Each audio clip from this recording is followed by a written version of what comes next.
you can get the center left and the hard right to agree on a lot of things, but you have to present it in a certain way. It can't be combative. And that's how I view a lot of conservative media is quite combative.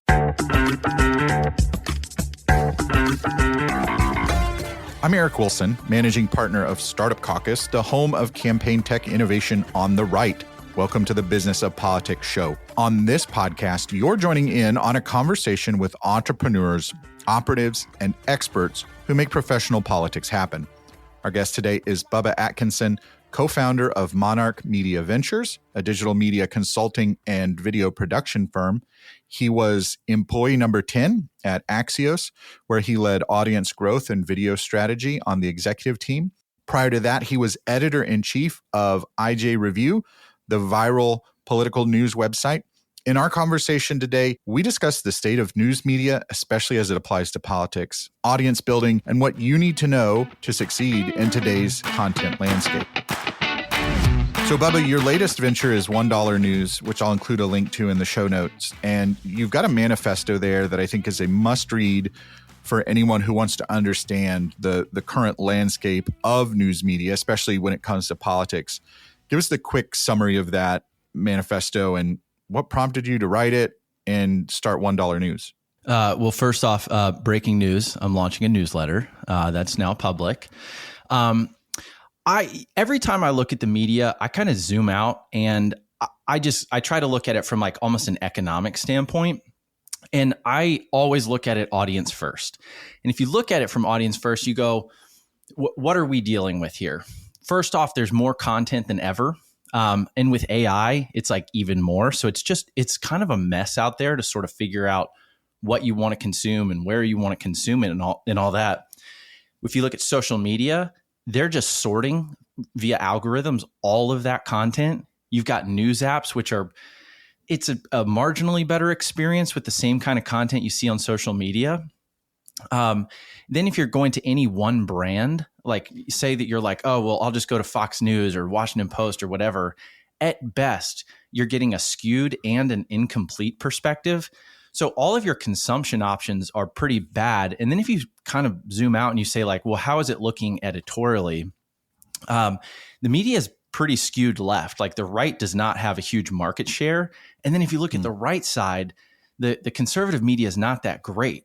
So if you add all those things up, you go like, okay, there's a world here in which a consistent, simple, reasonable email product for conservatives can and should exist. So that's kind of why we wrote it. I mean, that $1 News did not come from like, oh, I've got to start something. It came from like, I see a lane here where nobody's filling it up. Talk a little bit more about where you see the gap from the right, because obviously the news media is dominated by the left. And I think that's mainly a product of where the media is physically headquartered on our coasts. But we have a lot of thriving examples of conservative media. So people would point to Daily Wire, Breitbart, things like that. Where's the gap? Why aren't those sufficient antidotes to the corporate media? Well, I think, if you go from on the spectrum, the political spectrum from left to right, as we're looking at these news outlets, you've got, I feel like the left is just speckled with everything from, Think Progress to BuzzFeed to, the broadcast networks. And then you get to the center and then you hit Wall Street Journal, which is pretty central, but leans a little bit right. And there's a handful of other small outlets that don't have a huge market share. I call these like the essay outlets, like they're every article has an ism in it. Mm-hmm. The next big outlets that you get to are your Daily Callers and Daily Wires. And they're not all bad. And often I agree with the substance behind of what they're saying. At the end of the day, they're not based on news and information. Like I do think if you look at a lot of the mainstream media, they're at least... You mean like reporting and like reporting, fact gathering? Yeah. Fact gathering and just presenting news and information. I think when you look at the Daily Callers and Daily Wires, they're trying to push forth, I mean, quite frankly, an ideology or a brand behind it. I mean, if you look at Daily Wire itself, you've got Matt Walsh, you've got Ben Shapiro. Those guys are podcasters and they are making a killing. And they are doing something that a lot of people on the right have wanted to do with, high-end documentaries. And I mean, they even have feature Hollywood films now What they're not doing is reporting. They're not delivering an Axios AM. They're not delivering a Politico playbook. And those things are central left, whatever you want to call them. They don't have that on the right. It's more Ben Shapiro giving us his thoughts on whatever the argument of the day is, more than, hey, here's a product that can service you as a resource. And so obviously, there's a role to push an agenda and promote a perspective, but we do have this issue of we actually just need facts and hard news and an editorial outlook that's more sympathetic to our side. On the lines of that, I do think the Daily Wire speaks to the right. And I don't think that they're very inviting to those on the left. And I'm kind of stereotyping Daily Wire here. I don't think you're going to see a lot of people change their mind because of what Daily Wire puts out. And that's where I see the opportunity for the right, is putting out information that's approachable. We saw this at IJ Review, that you can go get the I'll call it the center left, maybe not the far left. You're maybe never going to get them, but you can get the center left and the hard right to agree on a lot of things. But you have to present it in a certain way, and it can't be combative. And that's how I view a lot of conservative media is quite combative. So how much of this would you attribute to the economics of media right now? So obviously we've been undergoing a big shift over the last several decades. You've seen the death of print, move to online, and there isn't a reliable business model for straight news. That's why these personality-driven right-wing outlets are so successful, because that is the place where you can go to get that person's thoughts. The economic models behind it are a huge factor. I mean, if you look at Daily Wire's about page, it says that they are explicitly trying to make money. And I want to say it even pushes that idea more than your average, corporation that's clearly trying to make money, which, good for them. Like, I think that they've done something that they've filled a gap in that space that, like, the Blaze and IJ before couldn't. So I think kudos to them on that. The model of just producing a lot of content and chasing clicks and running off of, ad revenue it's terrible business. Some make it like, your Daily Mails, but they have so much traffic. It's almost impossible to grow it to that point. So you better have a subscription model, have real high end advertising that's really targeted, and having a personality like a Ben Shapiro or a Matt Walsh is it's almost like a cheat code. Granted, it's no easy task. Like, I watched them kind of, I'll call it, grow up through the media for the past 10, 12 years, but they've been working on this for a long time. And finally, they figured out a model of how they could funnel their following into a profitable model. So, that's a pretty big deal, but you can't just start from nowhere. You can't just chase traffic. There's a really, really difficult time in media right now. And I think that's why you see a lot of, constriction in the market. There's not a lot of media companies that go up and people are like, wow, that's just, it sold for a huge amount. You hear more about, like, hey, Mike.com or Now This just laid off their entire video team or something like that. Right. Yeah. And it over the years that I've been following this, and you've seen this too, the rise and fall of different outlets where someone figures out the Facebook algorithm for a couple of years and then they build a really good business, but then Facebook decides to change its algorithm in response to politics or something like that, and then it goes away.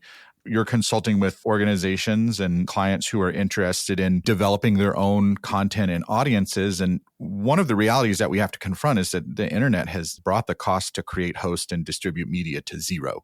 And that leads many people to believe, obviously incorrectly, that creating content and building an audience is easy, doesn't cost anything. So what are some of those assumptions about the current media ecosystem landscape that you most frequently find yourself correcting in conversations? I think the main thing that I face is people sit down and they go, like, all right, what are we going to make? And they start thinking about themselves. Like, I view this as like almost like they're painters coming up with, like, what am I going to put on my canvas here? And it's like, that's just not how I think. Like, I go to the audience and reverse engineer and go, like, what do they want to know? Or what would they want to know about the information that you have to present? So as opposed to thinking about creating, which is very, very difficult. In fact, in my career, I've found that most people are actually pretty terrible at making content, but there's a lot of people who are pretty good at identifying it. So I kind of push away the notion of like, you've got to create this production operation and say more like, what does hunting and gathering look like? Like for a politician on a campaign, there's so much content out there about them. Why do you need to create new stuff all the time when you can go out there and gather the things that are already out there and make them accessible to people? Like I say this all the time. I kind of mentioned it earlier. There's so much content out there that it's hard to find it.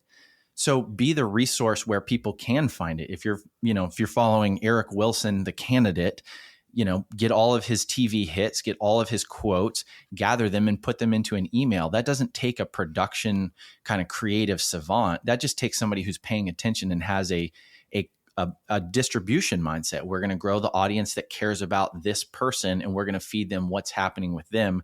That's a lot easier than, just trying to come up with some brilliant idea, which I've been a part of some awesome ideas. The percentage is extremely low of good ideas versus very, very bad ideas. Yeah. And then the challenge with content is obviously not only the creation, but the distribution. And I think that's where people miss the connection of, if you create a really good video or series, but you have no way to distribute it, you have no audience around it or no budget devoted to it, people say, oh, well, we tried this and it didn't work. Well, you didn't actually try it.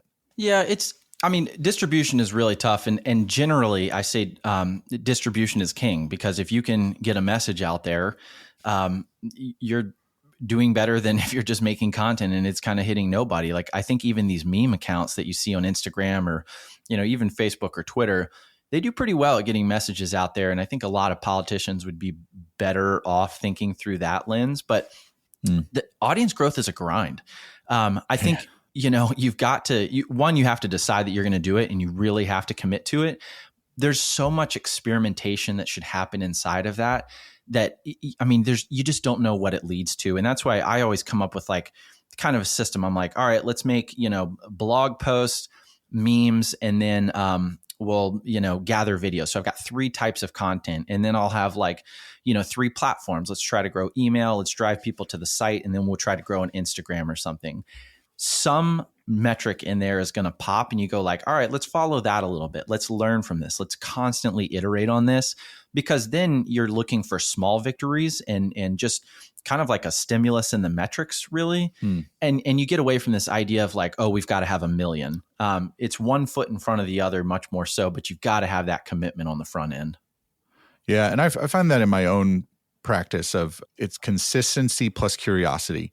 So, consistently producing your content, whatever that looks like, following the metrics, taking anecdotal feedback to the extent that you get it, and then adapting based on that.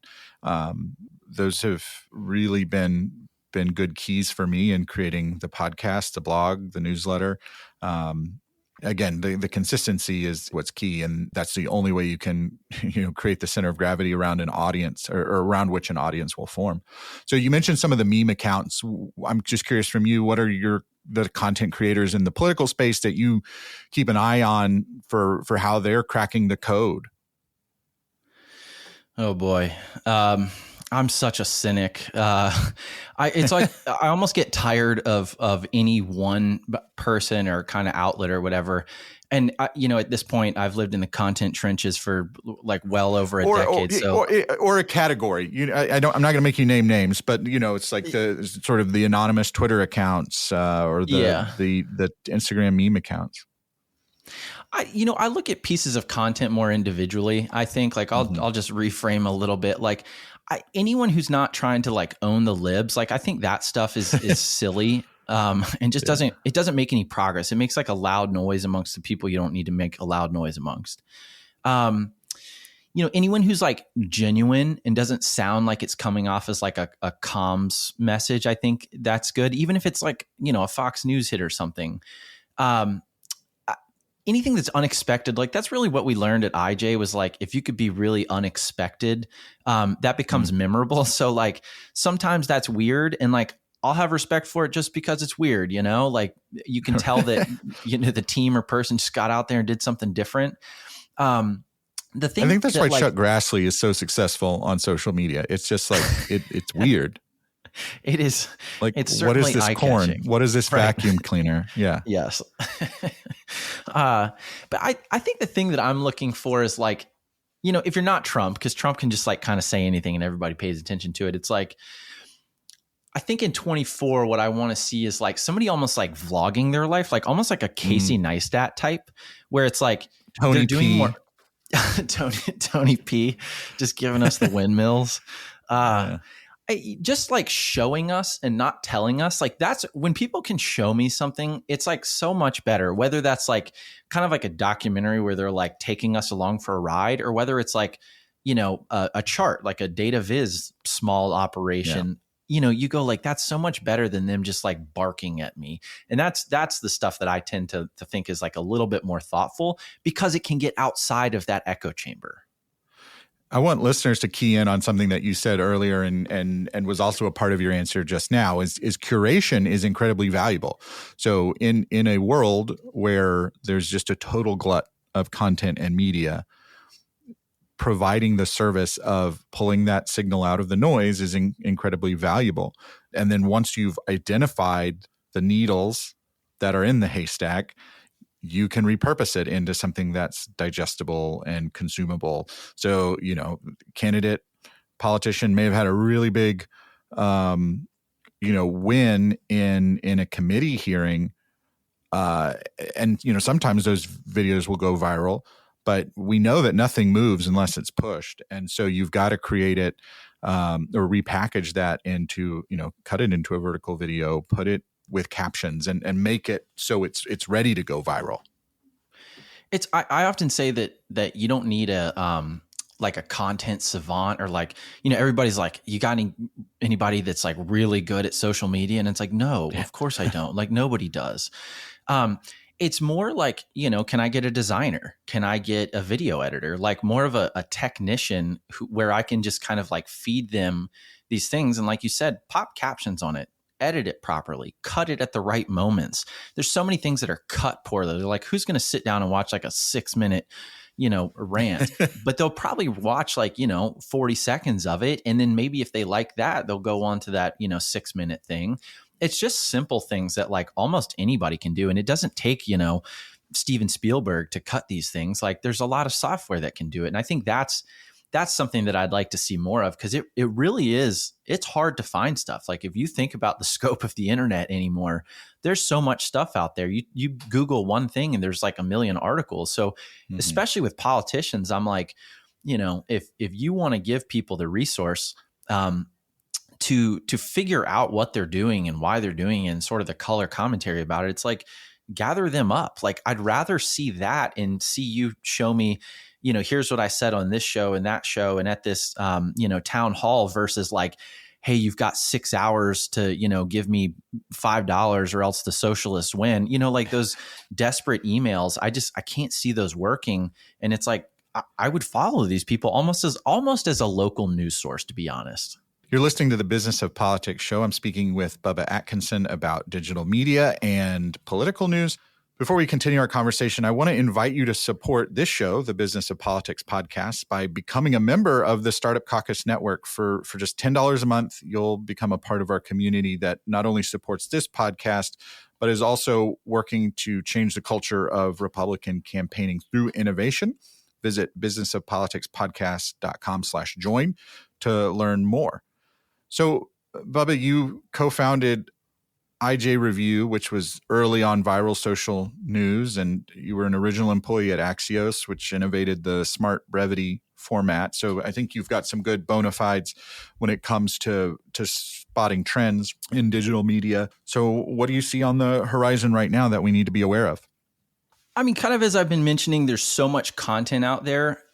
When you look at it from like a monetary standpoint, that just means it's worth less and less. It's not like demand goes up too and everything shifts. So I think people are getting smarter about the commodity content, the I'll call it like the CNNs and HuffPos and, Fox News is kind of their just average content.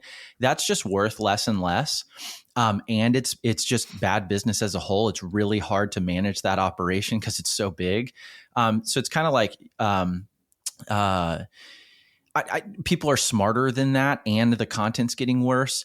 I think you're starting to see like narrow focus, lone rangers who are doing Substacks, people getting into these niches. Like, I think that's really interesting. People are figuring it out on their own. I mean, there's some crazy success stories from, Barry Weiss to Glenn Greenwald. I mean, there's so many, but even in like outside of politics and news, like I see it, like I play a lot of competitive golf.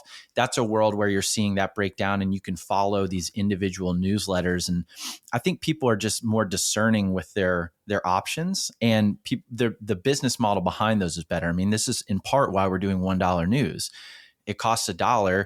Well, now we can measure how well we're doing revenue wise. It's not, hey, we got to chase clicks. We can see that. And I think for a lot of these experts in their fields, that's a lot easier and easier world to make money and feed people the insights that they want to feed them, as opposed to having some editor over your head. Right.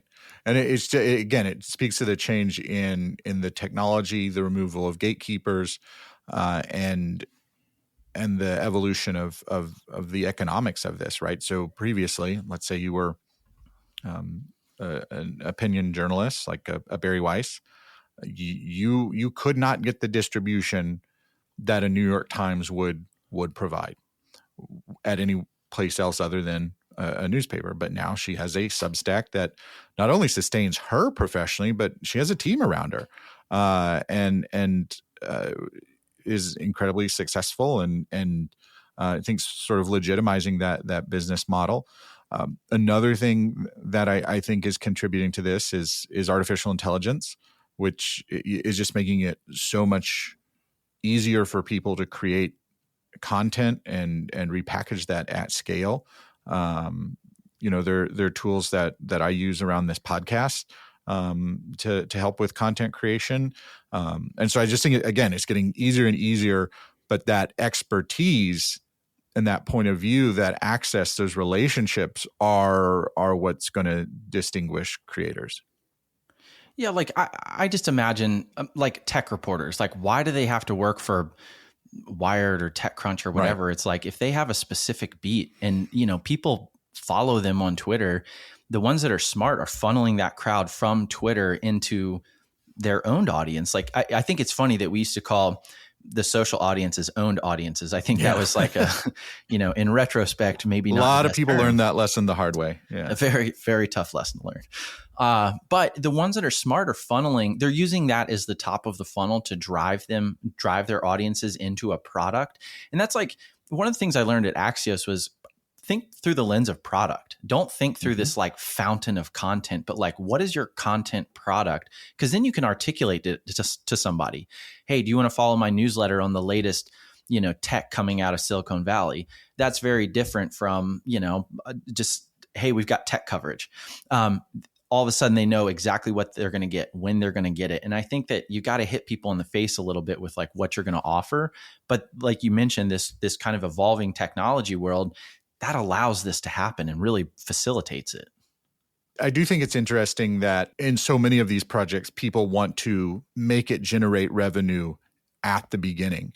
And what we know from the Pareto principle, the 80-20 rule, is that 80% of your revenue is going to come from 20% of your audience. And so if you're saying, look, I've got this huge Twitter following and I want all of my, if I get all of my Twitter followers to give me $5 a month, then I'll be rich. Well, that's to your point. It is the top of the funnel. It's how do you shift them to a paid product first? So it could be a newsletter that's $5 a month. And then those people that are there, you move them along to a more premium offering. And so you look at places like Axios, right? So, the newsletters are free. You get some monetization from the ad revenue, but then there's some people who subscribe and pay for some products. Then there are the people who sponsor the events, want to get at the audience, and you see how they have these really, really ultra premium offerings. That's where they're making most of their revenue, and I think that's a model that has been lost, especially in politics, bringing it back to the subject of the show for a minute, which is people say, oh, I'm going to get this email list of 100,000 people and I get, 20% of them to open an email. And you just do this kind of waterfall of bothering everyone for money instead of figuring out, okay, what's that premium offering I can give for our top tier supporters to really fund this operation? Yeah. More and more I think about content as marketing, and marketing is typically an expense over, a revenue driver. But I think the point that you make about like, can you turn these followers into a basically a premium? Like I could see a subscription. Do you support this person? Like I know subscriptions are very in vogue right now, but like that makes more sense to me because you're finding out what is the greatest lifetime value of the audience with the greatest engagement, which is, I feel like that's a very healthy question to ask versus how can I squeeze water out of this rock that's already, dry as hell? And I feel like I don't know the political world, like the political operative world quite as well, but I'm pretty close to it. And I've just always been astonished that like, it feels like clickbait in 2014. You're like, it works, but it's probably not going to work for that long. And there will always be remnants of it. But I just can't imagine that this is the healthiest way to go about, this industry. Yeah. I always put in perspective of, what we have done with online fundraising is digitize direct mail tactics. So you go out and you buy or rent a list, you hit them with kind of hyperbolic, urgent stuff. But going back to the economics of this, because the cost to acquire and create and distribute email has effectively gone to zero, everyone can do it, and so it's led to this glut, and it's not as effective anymore. And so who wins out in that scenario? It's the person who can come up with the reasons to give. So turning our sights to 2024, the presidential election. What's an early trend in digital media, social media content that you've noticed that you think will play a part in the 2024 election?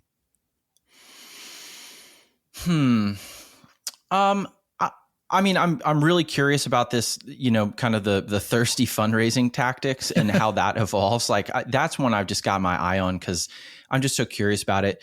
I do think like just watching Vivek Ramaswamy, I mean, like him or not, he's really leaned into sort of this media presence. I remember before the debate, they were like, he's been on, 1 billion podcast and everybody was kind of their jaw dropped at that number. And he does a good job of like, he'll be on a conference call and just film it, like it's kind of interesting that he like opens himself up like that to his audience, whoever that is. I'm just curious to see how the candidates, Trump gets such attention from anything he says, however he says it. Mm-hmm. It's like, what are the other ones going to do? You can tell some of them are staking out their strategy on the debates.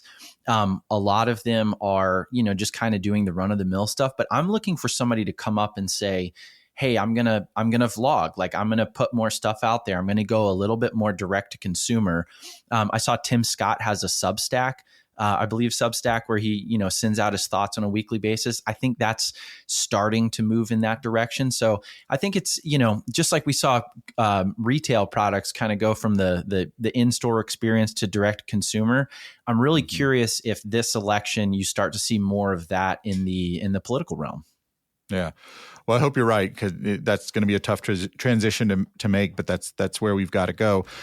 My thanks to Bubba for a great conversation. You can learn more about him in our show notes. I've got links to Monarch, $1 News, and his Twitter account. If this episode made you a little bit smarter or gave you something to think about, all we ask is that you share it with a friend or colleague. You look smarter in the process too, so it's a win-win for everybody. More people find out about the show. You look smart for finding good content. Remember to subscribe to the Business of Politics show wherever you listen to podcasts. That way you'll never miss an episode. And make sure you're signed up for email updates on our website at businessofpoliticspodcast.com. We're having in-person events now, and that's the best way to keep track of them. With that, I'll say thanks for listening. See you next time.